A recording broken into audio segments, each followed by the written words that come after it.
नमस्कार भाइयों बहनों, मैं आपका बेटा, आपका भाई, आपका दोस्त आदित्य मौर्य ग्राम पंचायत नैनापुर से बात कर रहा हूँ।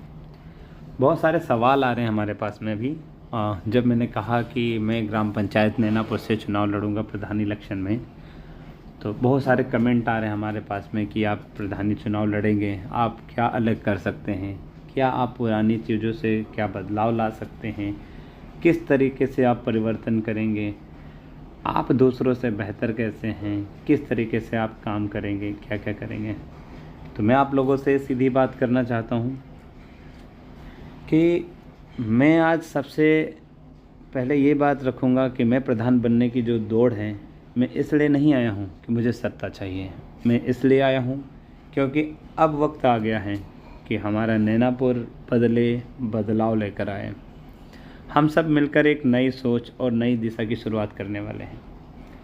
पिछले 40 वर्षों में आपने देखा कई प्रधान आए और गए, कुछ काम हुए, कुछ अधूरे रह गए। उनकी वजह क्या रही, लेकिन यहाँ पर जो सच्चाई है, आज भी हमारा गांव वहीं का वहीं है। बेरोज़गारी, शिक्षा की कमी, युवाओं के पास दिशा नहीं, महिलाएं आज भी अपने हक के लिए संघर्ष कर रही हैं, किसान मेहनत करते हैं लेकिन उन्हें पूरा मूल्य नहीं मिल पाता, और सबसे बड़ी बात, हमारा समाज अब भी जात पात छोटे मतभेदों में बटा हुआ है। पहले क्या है कि जो भी राजनीतिक मामले में जो लोग हैं, वो लोग बहुत ऊंचे लेवल की सोचते हैं। उनका सोचना है कि परिवारवाद बनवाओ, अड़ोसी पड़ोसी को लड़ाओ, फूट डालो, राजनीति करो। उसमें क्या होता है कि आपका कोई मामला हो जाता है तो आजकल ग्राम पंचायत में मैं ये देख पा रहा हूँ कि आपसी मामले, आपसी झगड़े कभी बाबा परदादा या किसी से भी हुए हैं, या आपसी होने वाले हैं या हो गए हैं।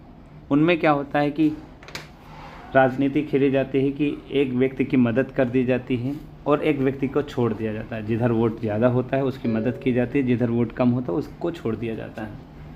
मामला सबसे ज़्यादा पहुंचाया जाता है पुलिस प्रशासन के पास, कोर्ट कचहरी या अदालतों के पास में। वो कैसे पहुंचता है?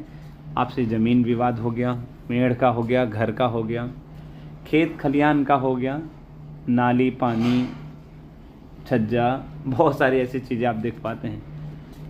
मैं इन चीज़ों में बताना चाहता हूँ कि राजनीति में हर व्यक्ति कुछ ना कुछ करता है। उसमें क्या किया जाता है कि आपको आपसी मतभेद पैदा किया जाता है, परिवार को लड़ाया जाता है, परिवार में मतभेद पैदा किया जाता है ताकि कोई भी व्यक्ति परिवार में एकत्र ना हो, और एकत्र होकर हर भाई और सगा संबंधी अलग रहे। जब अलग रहेगा तो हर कोई व्यक्ति आपकी राजनीति के साथ खेलकर एक भाई को अपने साथ रख लेगा। एक भाई दूसरा पार्टी में चला जाता है, एक भाई किसी पार्टी में। कुछ पार्टियां हैं जाति वर्ग के नाम पर। गांव में मेरे तो वर्मा मौर्य ही चल रहा है सबसे ज़्यादा। अन्य बिरादरी भी हैं, मुस्लिम समाज हो गया, यादव समाज है, आपके पास पाल समाज है, गुप्ता समाज है, राजपूत समाज है। अलग अलग समाज के लोग हमारे में हैं। सभी में, सबके परिवार में ऐसा होता आया है।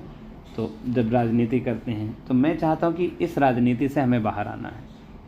हम आपको कहाँ फंसा दिया जाता है? आपसी झगड़े, आपसी मामलों में, ताकि हम इससे बाहर ही ना निकल पाएँ और हमें सोचने का मौका ना मिले। इसलिए मैं बोल रहा हूँ, शिक्षा और रोज़गार पर ध्यान दीजिए। कितने रोज़गार मिले हैं?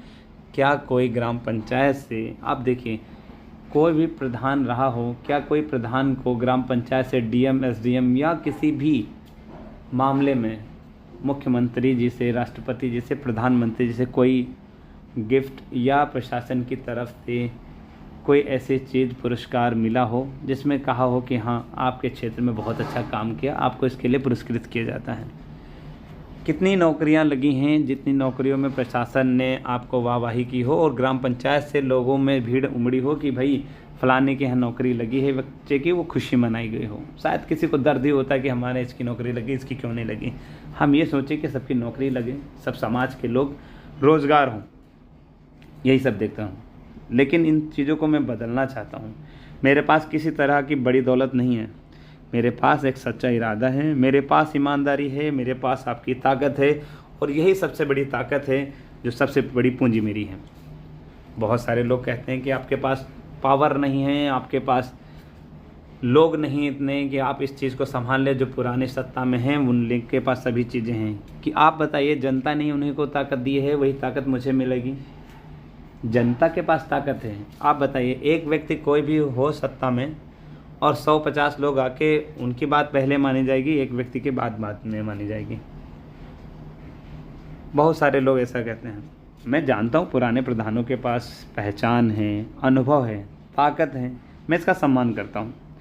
लेकिन अब ज़रूरत है नई सोच की, जो झगड़ा नहीं समाधान ढूंढे, जो दिखावे की राजनीति नहीं बल्कि जनता के साथ बैठकर सच्चे काम करें, लोगों से मिले, लोगों से बात करें, लोग उससे बात कर सकें, हिचकिचाएं नहीं। लोग मिल नहीं पाते हैं, क्या कहते हैं क्या कर पाएंगे हर चीज़ में, उनकी तरक्की ढूंढें टेक्नोलॉजी के हिसाब से, जो जैसे बैठना हो, छोटे से लेकर बड़ा व्यक्ति उनके साथ बैठ सके और अपने आप को गर्व महसूस करें। कई लोग कहते हैं कि भैया कि आप अभी इतने नौजवान हैं, सिर्फ 26-27 साल के हैं, आपका अनुभव कम है।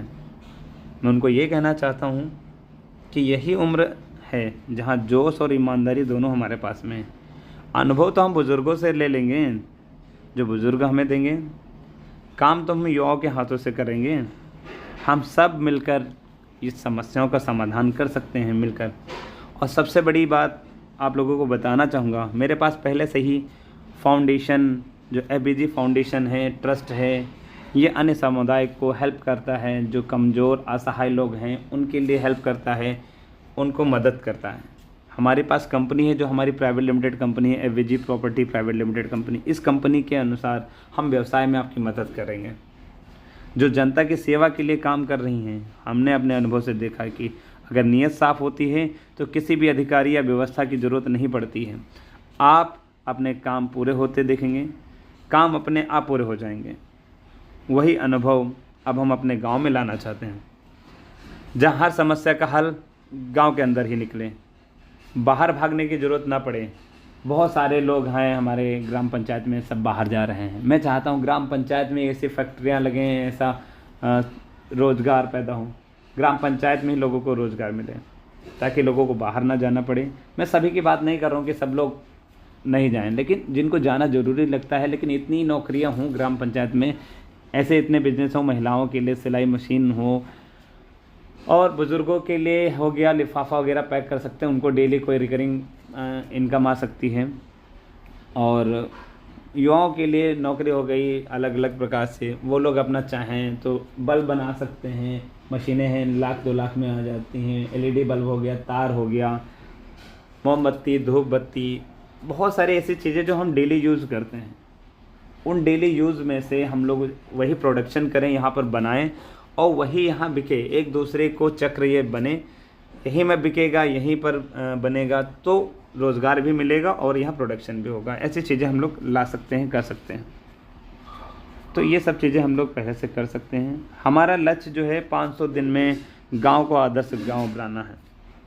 आदर्श ग्राम कैसे बनेगा? हम हर घर में सर्वे कराएंगे, जितने भी घर हैं। हम जब सत्ता में आएंगे तो 18 दिन के अंदर पूरे ग्राम पंचायत की सर्वे करा देंगे, जिसमें जिस सर्वे के अंतर्गत हर परिवार को कार्ड एक मिलेगा, जिस कार्ड के अंतर्गत FBG कार्ड 1 कार्ड होगा, जिसके अंतर्गत सरकारी मूलभूत जितनी भी सेवाएं होंगी वो कार्ड के द्वारा आपको मिलेंगी, और सस्ती दरों पर, जैसे कैंटीन वगैरह में लागू होता है कि आपको कुछ कम दरों पर और डिस्काउंट में, सिर्फ वो कार्ड ग्राम पंचायत के लिए होगा।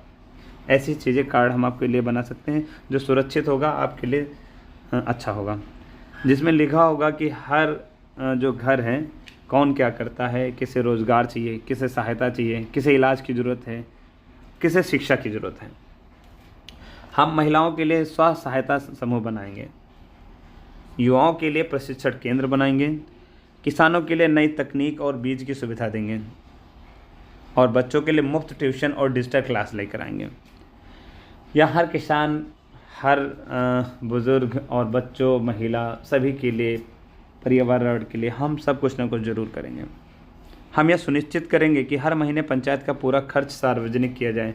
पहले क्या होता है, आज तक आपने देखा होगा कभी भी कोई भी बजट आया है आपको जानकारी नहीं होगी कि कितना बजट आया है, कौन बजट कहाँ गया है, कितना बजट लग रहा है, कितना बजट किसको दिया गया है, कितने आवास बने हैं, कितनी पात्रता लैट्रीन बनी है और कितने रोड बनी हैं, कहाँ सोलर लाइट लगी हुई हैं, कितना बजट किस चीज़ के लिए आया है, आपको कोई जानकारी नहीं होगी। अगर जानकारी है तो कुछ लोगों को जानकारी हो सकती है, लेकिन सभी को जानकारी, ये बजट आम जनता के बीच आना चाहिए। जैसे प्रधानमंत्री जब जी हैं, उनके द्वारा जो मिनिस्टर ऑफ कॉरपोरेशन हैं, वो अब जब भी होता है तो हर साल में अपना बजट क्लियर करते हैं, लेकर आते हैं कि भाई इतना बजट, देश में इतना खर्चा हुआ, इस चीज़ें हुई हैं। वो चीज़ें हमारे ग्राम पंचायत में भी लागू होनी चाहिए, जिसमें गांव में चौपाल में सबके सामने बताया जाए कि किस काम में कितना पैसा लगा है। कोई भी व्यक्ति आकर पूछ सके कि पैसा कहाँ गया। यह पारदर्शिता हमारी सबसे बड़ी ताकत होगी, हम सभी को जवाब दे सकते हैं।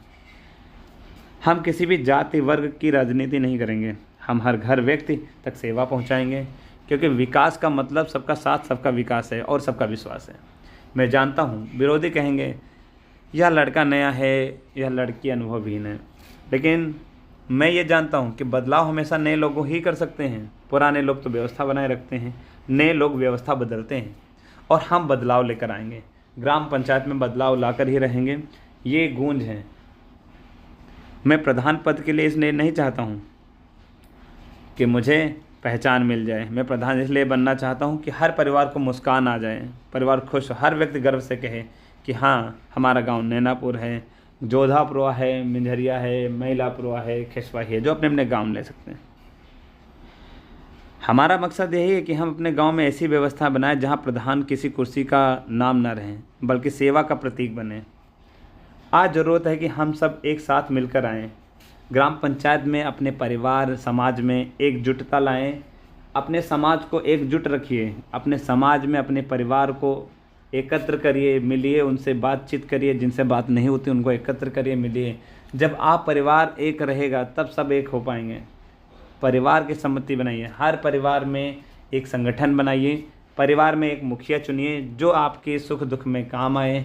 अगर 8-10 लोग हैं उस परिवार के और उसमें एक मुखिया चुन लीजिए, भाई वो अध्यक्ष रहेगा और वो सचिव रहेगा, और आपस में निर्णय कर लीजिए। छोटे मोटे विवाद ऐसे ही तो ख़त्म हो जाएंगे जब आपसी ही सहमति से परिवार में ही बड़े बुजुर्गों को और अपने आपस में बातचीत करके बहुत सारी समस्याएं ऐसी ख़त्म कर सकते हैं।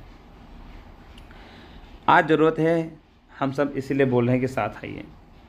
इसलिए मैं आप सभी से निवेदन करता हूं कि इस बार चुनाव को राजनीति नहीं बल्कि परिवर्तन का अवसर समझें।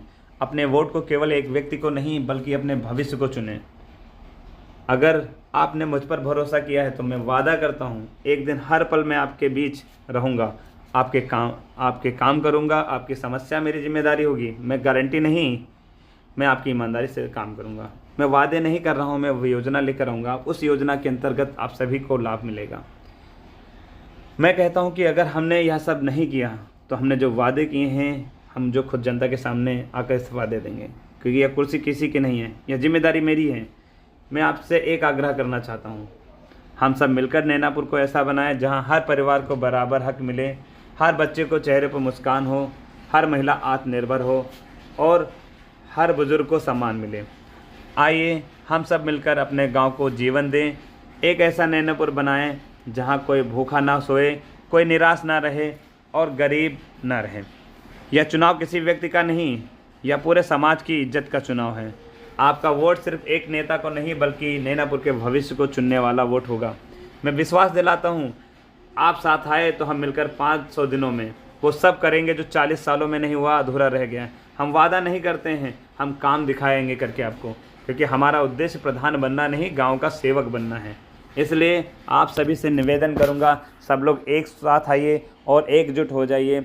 इस बार आपको ग्राम पंचायत नैनापुर में बदलाव लाना है, बदलाव की लहर आएगी, तभी बदलाव होगा, तभी आप बदलाव ले पाएंगे।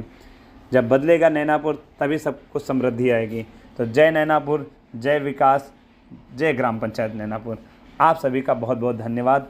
मैं आदित्य मौर्य, ग्राम पंचायत नैनापुर से, और आपकी भावी प्रत्याशी मोनी मौर्य जी जो आपके प्रधान प्रत्याशी हैं, उनकी ओर से आप सभी को प्रणाम और धन्यवाद।